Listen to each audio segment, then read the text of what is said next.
The footballs, the footballings, the balling of the foots. Yeah. Talk to me about your passion for football, because it seems to have worked its way into everything you've done and now is the focal point of what you are most renowned for. Talk to me about it. Where does it come from? Why do you love it so much? And like, what's your relationship with it like today? Oh, these are lots of good questions. I think, well, I mean, everyone loves football when they're younger, right? I mean, you just like it. I think I started playing a bit late. I was always rubbish when I was younger growing up. And because I was rubbish playing, I never really got in the teams, in the first teams of anything. So that wasn't ideal. And then I would I thought I was always good in my head, but I wasn't good with my legs, which is unfortunate because the majority of football is played with legs. And so that was one thing. And then I liked watching it on TV. I had some pals who wanted to play all the time outside, and I'd play until like the sun went down in the park with my friends and that. But then I also just loved watching it, and I think I like the noise, the colors.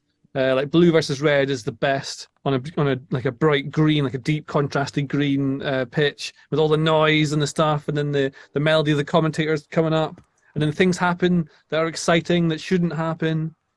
The excitement of it is great. I used to go and watch Aberdeen play a lot with my dad. We had a season tickets because there were two of us, and then we went to go and watch them a lot. So I love watching Aberdeen play.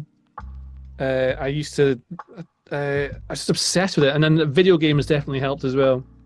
So I would play football all the time, I'd watch it all the time, and then Football Manager came around, and I played like every FIFA that came out, like every football video game that's been out. I've definitely played lots of it. Sensible World Soccer, that was early, and you were sort of a manager in that as well. Have you played that one? The first one, ISS Pro. International something. It was just international teams back in the day, but that wasn't. First football game was the FIFA 98 game for the PlayStation 1. Oh, okay, well I'm well before that, and so that Sensible World of Soccer, there was a game that was on like on old PCs, which I'm sure you've worked on at some point. You used to have to, like, there was no OS, you had to use command prompts to get them to work, and I used to have a manager game on one of those. I'm pretty sure. I can't remember what it was, but it's basically a very early version of what Football Manager became. Maybe it was the first Championship Manager, I don't know. I played that, introduced it to my friends, and my friend used to play that quite a bit. And then obviously there's FIFA and ISS, obsessed with ISS. Played loads of video games in my youth, lots of misspent time on Football Manager, which has actually turned out to be quite a useful thing to have done now. And then just loads of that, loads of playing football, watching football all the time.